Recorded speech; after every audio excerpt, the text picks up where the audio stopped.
we will now install Docker in our server.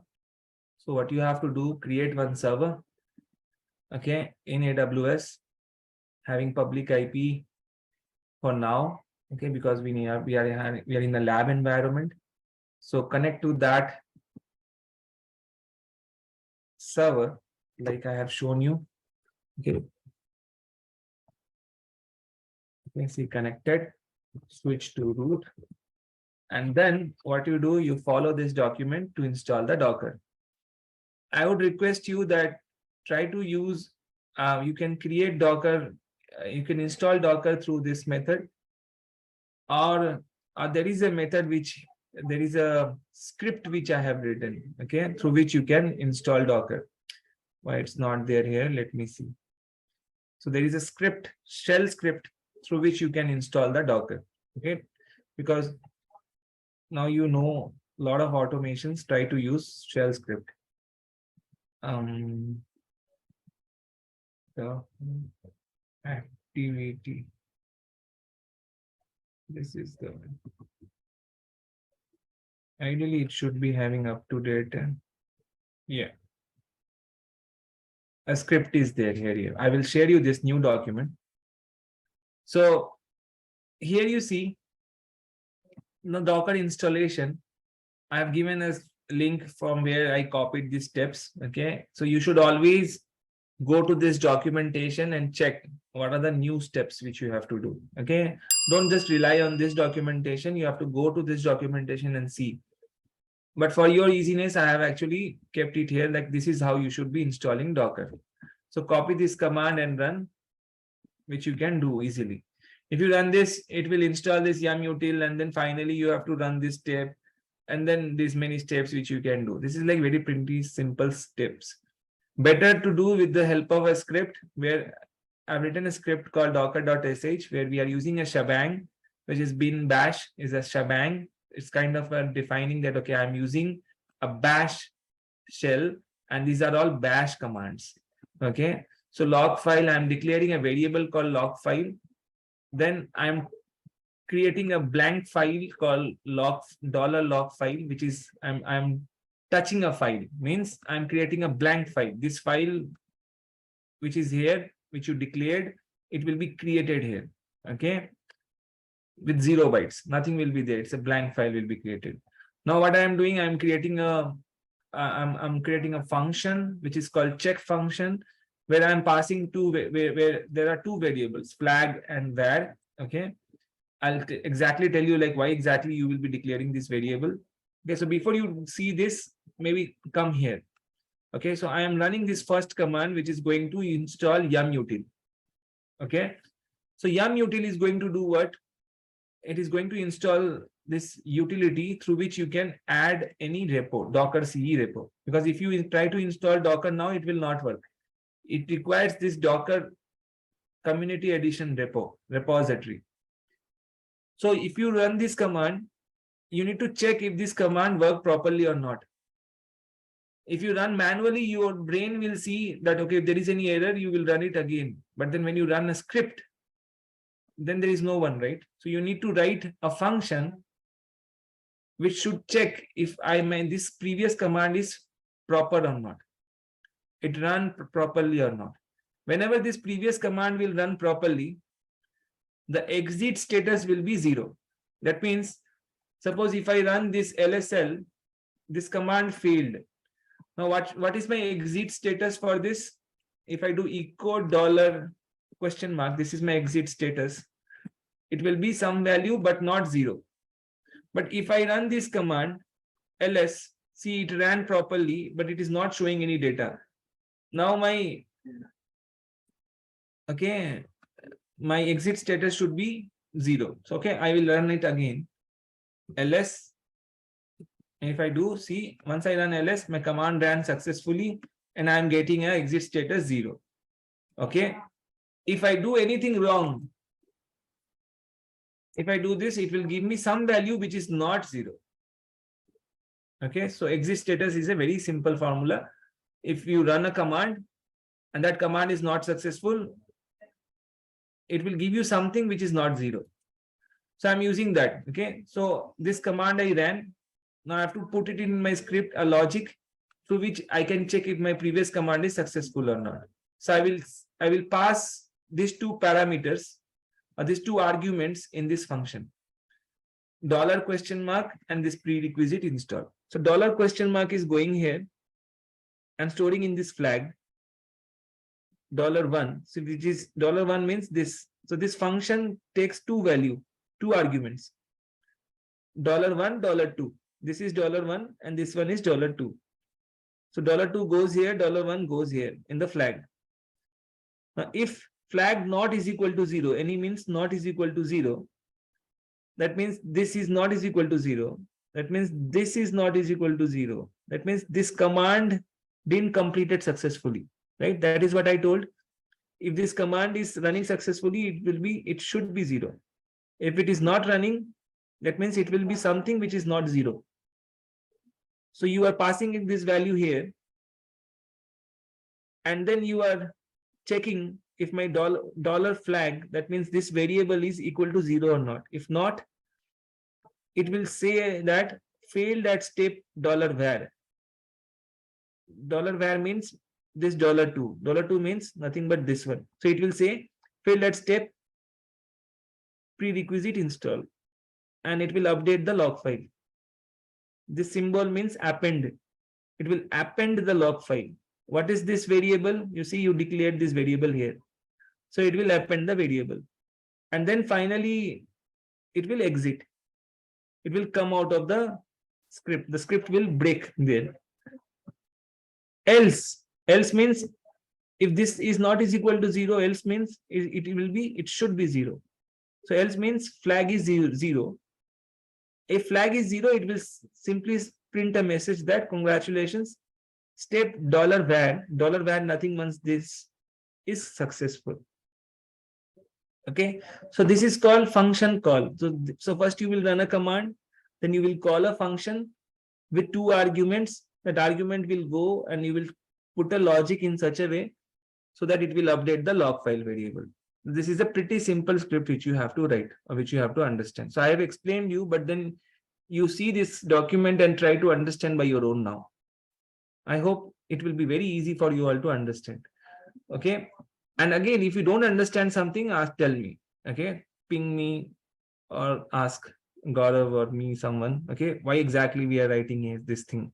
But this is the fastest way of learning. Okay. Or writing a script. This is how I learned. This is how any IT engineer will go and learn. They will not do baby step and learn everything and then they will go for a job, right? Because we don't have that much time. So now, first run this command, check the call the function. Then again you run the command, add the Docker CE and check that if it is working or not. Finally, you install because your repo is added. Now you install the Docker. Okay. And then again check if it is working or not. Then start the Docker because this is the daemon, Docker daemon. As I told you, the engine will be starting a daemon. The Docker D will be started. Like for Apache, HTTP D. Similarly for Docker, Docker D will start. And then finally you check this command. This is like a smoke test you will do. The Docker run hello world. That means you will try to run or create a container called hello world and see if this hello world is working or not. Again, you will check that previous command is working properly or not. If not, it will give you error and it will update the log file. Finally, you will also run this check config docker on, which is going to do what?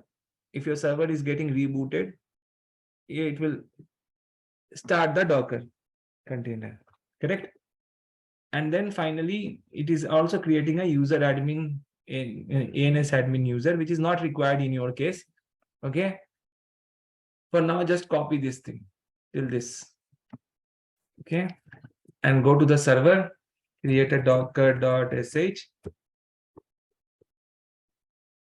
paste the script, save the script, and run. You can run like this. Or how can you run? /docker.sh. Okay. If you run this /docker.sh, it may give you error because currently whatever file you will be creating, that file will not have a permission. Which file permission? Execute permission. So you have to give that file permission. chmod +x docker.sh. +x means execute permission you are giving. X will be added here. The C, now see XXX is added here. That means the color also changed. That means now execute permission is there. Now you run this command and you see that this is running.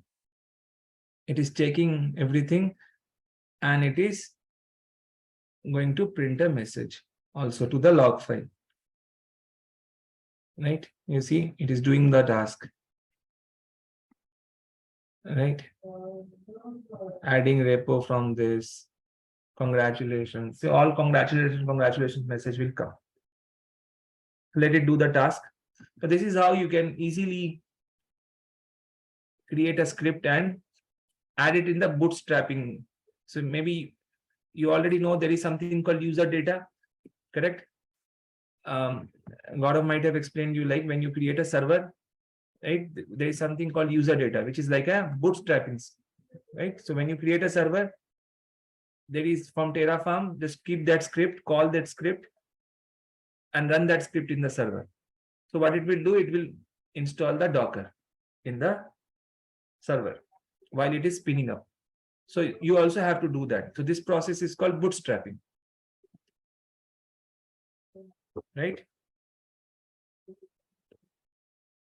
That you have to do. So this kind of script you have to write. Here you see, you have see, congratulations, all those things you are able to see. And finally, you see smoke test is also success.